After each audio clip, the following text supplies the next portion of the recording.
20대 초반에 찬양 인도에 관심을 많이 가졌던 적이 있었습니다. 그래서 예배 학교자라는 타이틀을 가진 여러 세미나에 참석을 했었는데요. 참석할 때마다 깜짝 놀라는 적이 많았습니다. 왜냐하면 우리가 흔히 아는 예배와 찬양에 대한 이해가 굉장히 각기 다 다르고 또 그 단체들마다 그 이해를 따라 스피릿도 달랐기 때문입니다. 저는 그것을 보면서 찬양이라고 하는 거는 그냥 음악을 잘하는 몇몇 사람들이, 음악을 좋아하는 사람들이 그냥 감동을 멜로디에 걸쳐서 부르는 것이 아니구나라는 그런 생각들을 하게 되었습니다. 생각보다 깊은 고민과 철학이 담겨져 있는 것이 바로 이 찬양이었던 것이죠. 이것은 성경에서도 마찬가지로 말하는 바이기도 합니다. 특별히 오늘 우리가 읽은 이 시편은 하나님의 백성들이 불러야 될 노래를 새 노래라고 지칭하면서 그것에 담겨져 있는 의미가 무엇인지에 대해서 우리에게 알려주고 있습니다. 여러분, 그렇다면 우리가 해야 되는 그런 찬양은 어떤 것일까요? 이 새 노래에 담겨져 있는 하나님이 원하시는 그 노래의 찬양의 의미는 무엇일까요? 오늘 이것에 대해서 함께 살펴보도록 하겠습니다. 오늘 본문의 저자는 청자들에게 적극적으로 새 노래를 부르자라고 요청하면서 오늘 글을 시작합니다. 그리고 2절에서는 그 새 노래가 어떤 찬양인지에 대해서 우리가 알려주는데 바로 그의 이름을 송축하며 그의 구원을 날마다 전파하는 것이다 라고 합니다. 그리고 3절에서도 한마디 더 덧붙이는데 그의 영광과 행하신 기이한 행적을 만민 가운데 선포하는 일이다 라고 합니다. 그렇다면 여러분이 새 노래는 여러분 어떤 것입니까? 바로 하나님이 우리에게 새로운 세계를 주시는데 그 새로운 세계를 주시는 하나님 나라를 주시는 하나님에 대한 찬양이다라고 하는 것이죠. 그 나라에서 하나님은 우리의 생명을 유지하시고 또 세상을 다스리시고 당신의 뜻대로 이끌어 가시는데 그 놀라운 이야기가 담겨져 있는 것이 바로 이 새로운 노래라고 하는 것입니다. 여러분, 그렇다면 이 새로운 노래는 어떤 것입니까?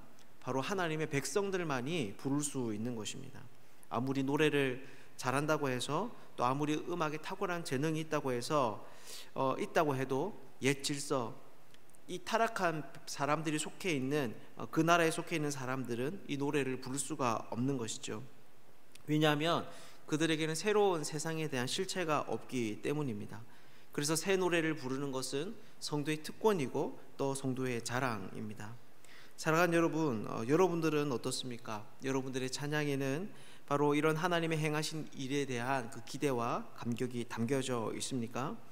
하나님의 백성들은 새 노래를 불러야 합니다. 입술로만 그렇게 할 것이 아니라 우리의 삶에도 그 감격과 기쁨을 담아낼 수 있어야 하는 것이죠. 그렇게 할 때 우리들은 타락한 옛 질서를 따라 살아가는 이 세상 가운데서 하나님의 속한 자로 살아갈 수 있습니다. 하나님이 우리를 위해 행하신 일들을 찬양하는 사람들이 되면 좋겠습니다. 이 자리에 있는 우리 모두가 그분을 더욱 높이는 사람들 되시기를 주님의 이름으로 축복합니다. 이렇게 저자는 새 노래를 부르도록 사람들을 격려합니다. 그리고 이어서 시편 기자는 이 노래를 부르는 태도에 대해서도 이야기를 하고 있는데, 즉 그 내용만큼 이 찬양을 하는 태도도 중요하다는 것이죠. 여러분, 그렇다면 우리는 어떤 마음을 가지고 이 노래를 불러야 하는 걸까요? 이것에 대해서 우선 4절에서 6절은 하나님의 위대하심에 대해서 말을 하고 있는데 그 방식이 바로 다른 신과 견주어서 하나님 그 위대하심을 나타내는 것입니다. 그래서 보면 다른 신들은 우상에 불과하지만 오직 여호와는 참 신이다라고 말합니다. 왜 그렇습니까? 바로 5절을 보면 그분이 하늘을 지으셨기 때문이다라고 말을 하는 것이죠. 즉 그분은 창조주이시기 때문이라는 겁니다. 그래서 6절을 보면 그 하나님께 존귀와 위엄이 있습니다. 능력과 아름다움이 그 앞에 있습니다. 사람들의 손에 의해 빚어진 조각물이 아니라 오히려 온 세상을 창조하신 분이 우리의 찬양의 대상이기 때문에 거기에는 인간조차 가지지 못하는 위대함이 있는 것이죠.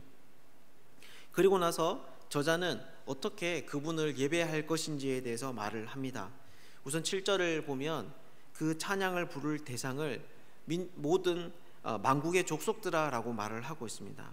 이것은 여호와 하나님이 단지 이스라엘만이 찬양을 하는 그런 분이 아니라는 것입니다. 그분은 모든 민족들과 모든 찬양을 받기에 합당하신 분인 것이죠. 또한 그 모든 민족들이 그 놀라운 하나님을 예배할 때 예물을 들고 또한 아름답고 거룩한 것을 가지고 해야 한다고 말을 하고 있습니다.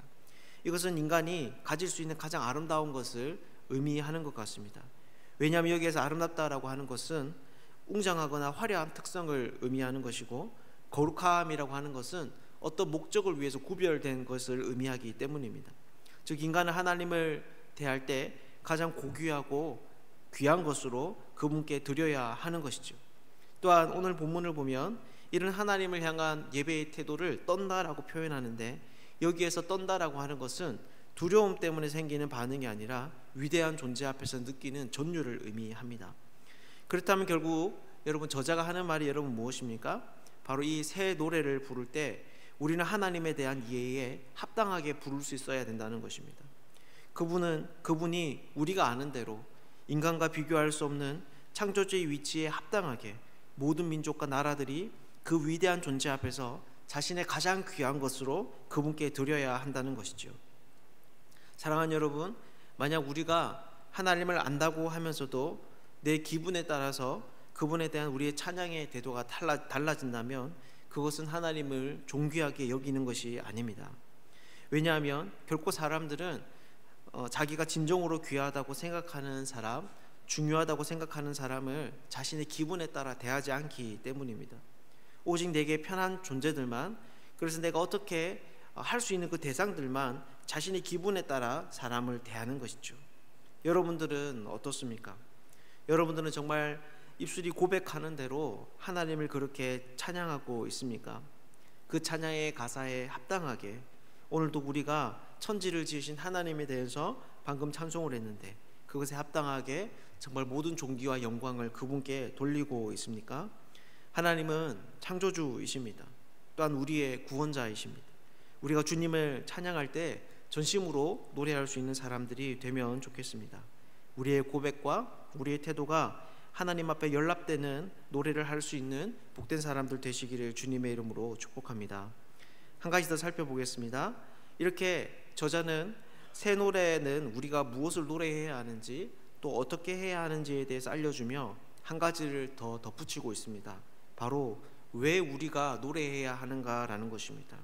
그것이 10절에서 13절에 나오는 이야기입니다.